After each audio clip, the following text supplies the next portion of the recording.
Bonjour et bienvenue dans la chaîne de Mathématiques Sciences. Donc, dans cette toute nouvelle vidéo pour les terminales en spécialité mathématiques, je vous propose tout simplement qu'on apprenne à dériver rapidement, en tout cas au mieux, des fonctions trigonométriques. Alors, bon, dérivée de sin, dérivée de cos, tout simple, je pense que vous avez capté très vite l'affaire.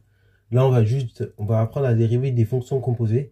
Par exemple, sin de u, cos de u, des choses comme ça, ok? Donc, fonction trigonométrique, mais composée.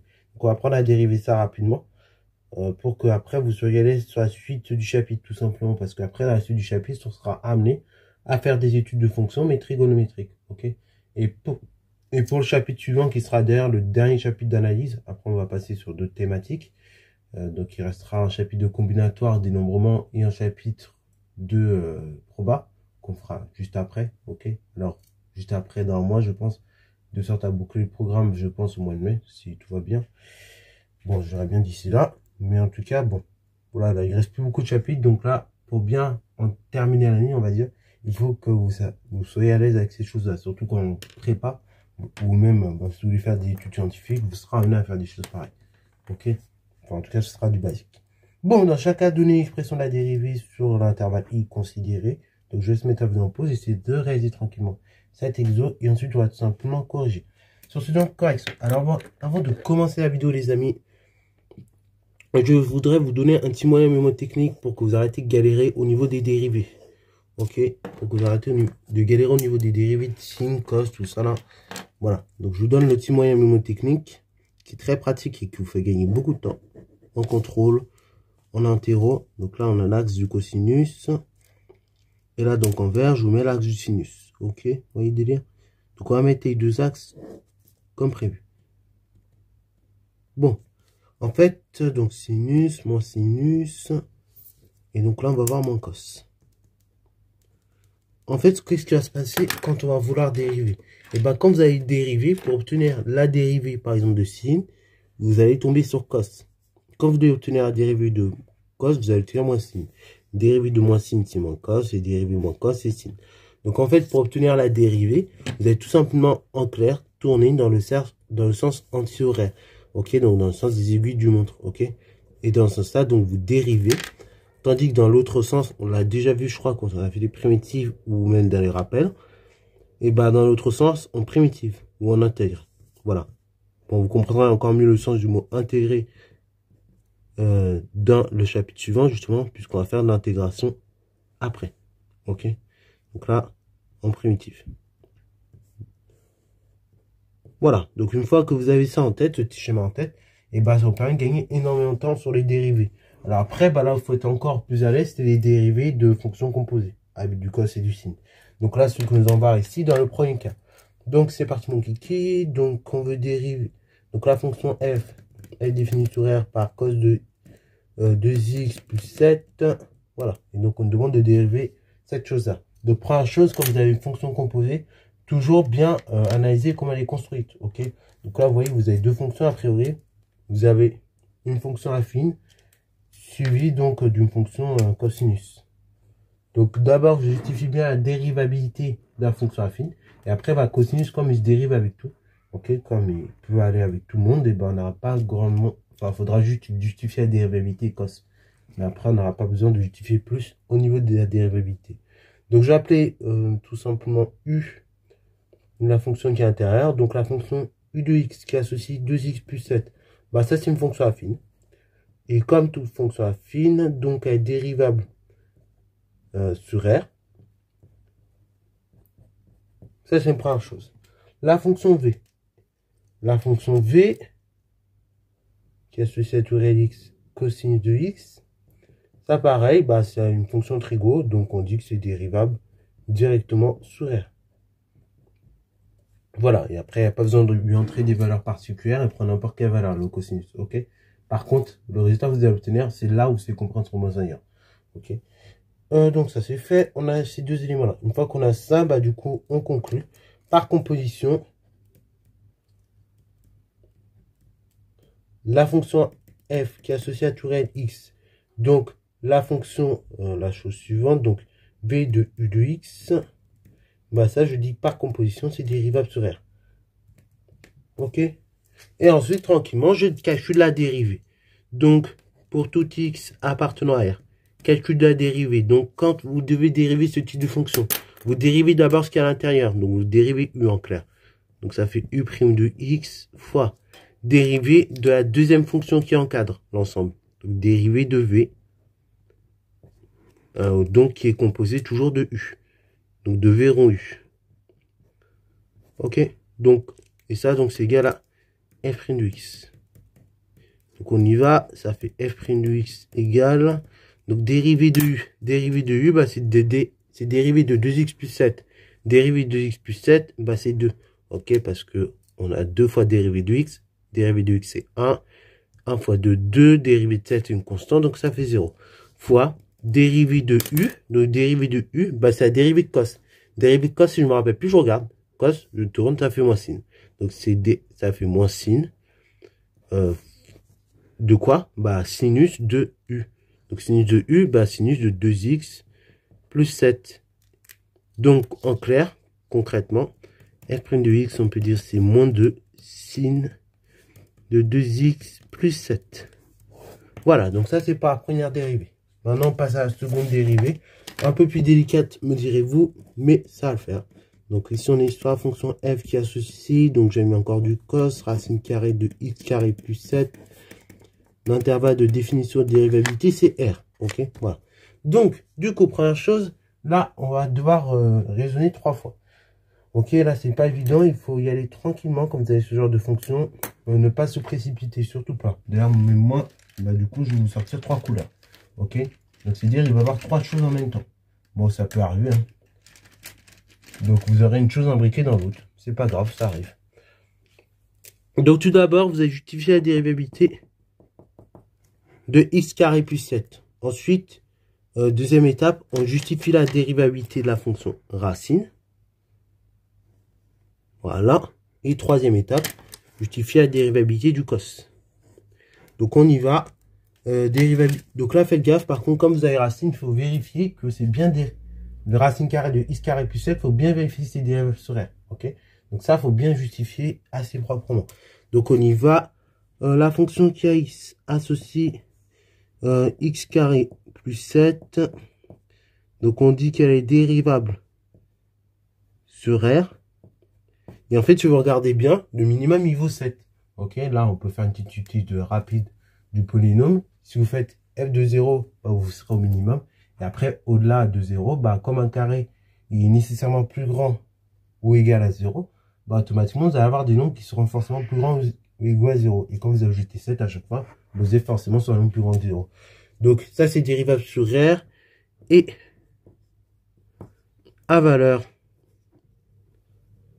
positive sur R. Ok, c'est-à-dire pour n'importe quel réel x, et ben en fait, x carré plus 7, en clair, c'est toujours positif.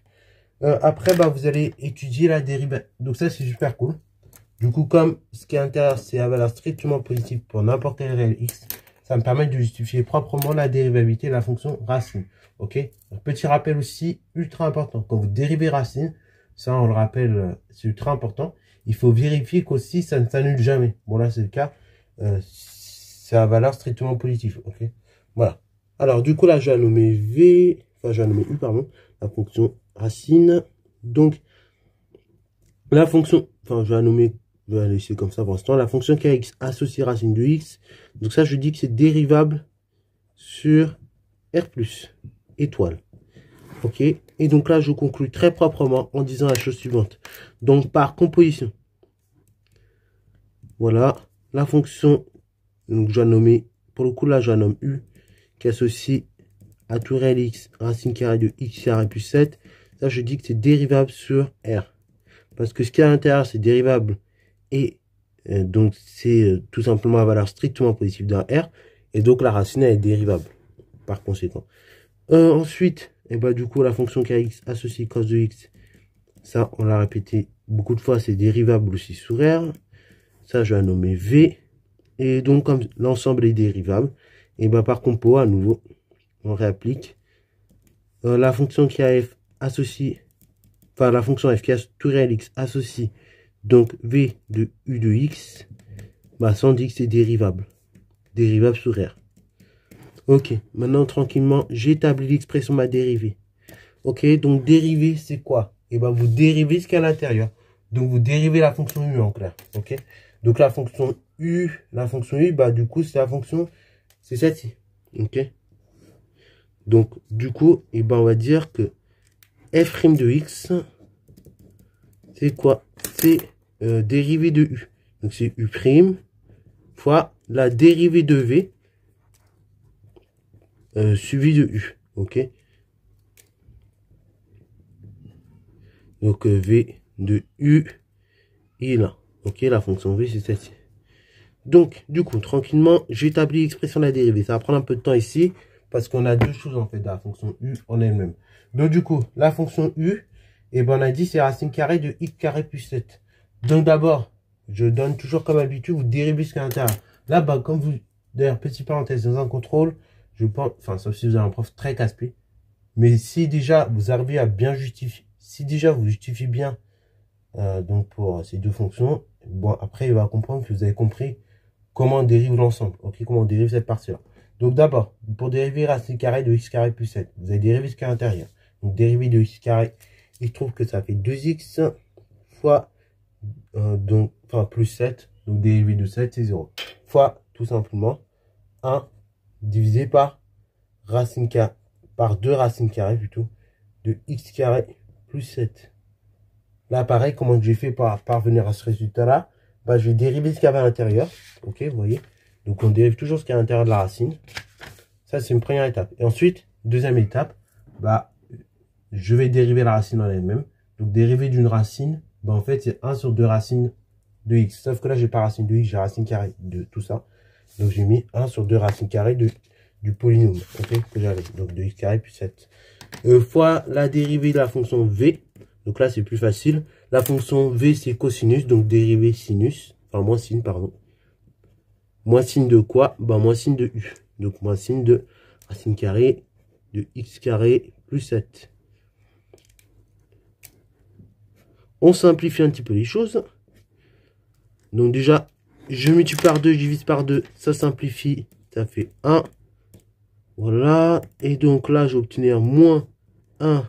Enfin, même pas, on va même faire mieux.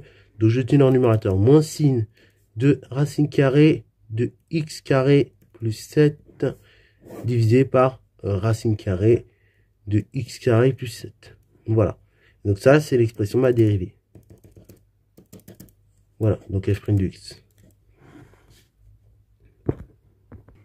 Alors, du coup, troisième fonction, la suivante, c'est f de x qui est égal sinus de 9x carré moins 1 divisé par 3x moins 1. Et donc l'intervalle de définition et dérivabilité, on vous l'a donné, c'est r privé de 1 tiers. Ok, là pareil, on aurait pu vous faire trouver, mais bon, là je l'ai donné, c'était juste un exemple pour tester la dérivabilité, pour que vous puissiez voir comment on dérive des fonctions rapidement. Alors déjà, avant de vous jeter, s'il vous plaît, au niveau de la dérivabilité, vous dire, ah bah tiens, à l'intérieur, je vais me faire U sur V, je vais dériver. Après, je vais redériver le signe. Après, je vais faire une composition et ça me casse la tête. Regardez bien ce que vous pouvez faire. Parfois, il peut se passer beaucoup de choses. En effet, ici, je vous ai fait une petite carotte. On peut simplifier un petit peu. Ok, donc là, premièrement, je vais essayer de simplifier l'expression. Donc pour tout x appartenant à R, bah du coup, on peut écrire que f de x égale la chose suivante. Bah, c'est sinus de quoi? Alors 9x carré, bah là, vous reconnaissez 3x, le tout au carré. Ok, puisque 9, c'est 3 au carré. Et x carré, bah, c'est carré. Et donc là, bah, on peut directement écrire, c'est 3x au carré. Et après, bah, quand vous allez développer le carré, ça fait 3 carré, donc 9 fois x au carré. Moins 1. Donc moins 1, que je peux toujours écrire, moins 1 au carré. Divisé par 3x moins 1. Bon, là, je pense que vous sentez la douille venir. Donc, ça fait sinus de la chose suivante, donc de 3x. Donc là, vous êtes de la forme a carré moins b carré. Donc là, tout de suite, identité remarquable qui vous vient en tête. A carré moins b carré, bah, c'est a moins b, facteur a plus b. Donc là, vous allez obtenir 3x moins 1. Facteur 3x plus 1. Le tout divisé par 3x moins 1. Ok? Ah bah tiens, regardez bien. Ouvrez les yeux. 3x moins 1, 3x moins 1. Ah bah super, je vais pouvoir simplifier la chose. Et voilà pourquoi, des fois, il ne faut pas jeter tout de suite à faire la dérivabilité. Parce que là, du coup, ça va être plus simple à dériver. on simplifie un petit peu. Donc, on obtient que f de x égale 3x plus 1. Et donc, en sinus. Donc, ça fait sinus de 3x plus 1 concrètement. Voilà. Donc là, maintenant, je vais dériver ça. Et non pas un truc comme ça. Ok. Celui qui a fait ça, bon, pourquoi pas. Mais vous allez perdre beaucoup plus de temps en contrôle. Tandis que si vous dérivez ça, bah ça, c'est une dérivée qu'on sait faire. On l'a fait précédemment. Ok. Donc là, bon, on va pas justifier toutes les dérivabilités. Mais si vous voulez faire ça proprement, vous dites que cette fonction-là est dérivable tout simplement sur R, privé de 1 tiers. Voilà, même si on veut faire plus. Si on met... Oui, pardon, si on veut faire bien. Donc on dit que c'est dérivable sur R privé de 1 tiers. Ok, voilà. Et donc, du coup, après, pour la fonction sinus, et ben vous dites que la fonction sinus dans tous les cas est dérivable sur R. Et après, pour sinus, on peut prendre n'importe quelle valeur, en fait, positive, négative, n'importe, il y aura un sinus. Et après, donc, du coup, vu que ça, c'est dérivable sur R privé de 1 tiers, ça, dérivable sur R, bah, l'ensemble est dérivable sur R privé de 1 tiers par composition. Bon, et moi, je vais m'attaquer directement à l'expression de la dérivée. Ok. Donc, pour tout x appartenant à I, j'ai f' de x égale quoi? Bah, vous dérivez d'abord ce qui est à l'intérieur. Donc, dérivé de 3x plus 1, bah, on dérive d'abord 3 fois x, donc c'est 3 fois 1. Donc, ça fait 3. Plus 1, donc 1 dérivé de 1, ça fait 0. Fois dérivé de sinus de 3x plus 1. Donc là, du coup, vous dérivez le sinus. Quand vous dérivez le sinus, vous obtenez cosinus. Et donc, cosinus de quoi? Non pas cosinus de x, mais cosinus de ce qui reste, 3x plus 1. Et voilà, donc, en quelques minutes, voilà comment j'ai pu obtenir l'expression dérivée. Sans me casser la tête à faire un gros truc. Voilà, donc c'est tout pour cette vidéo. J'espère qu'elle t'a plu. Si c'est le cas, n'hésite pas à liker, commenter et bon, c'est toi en mathématiques et en sciences.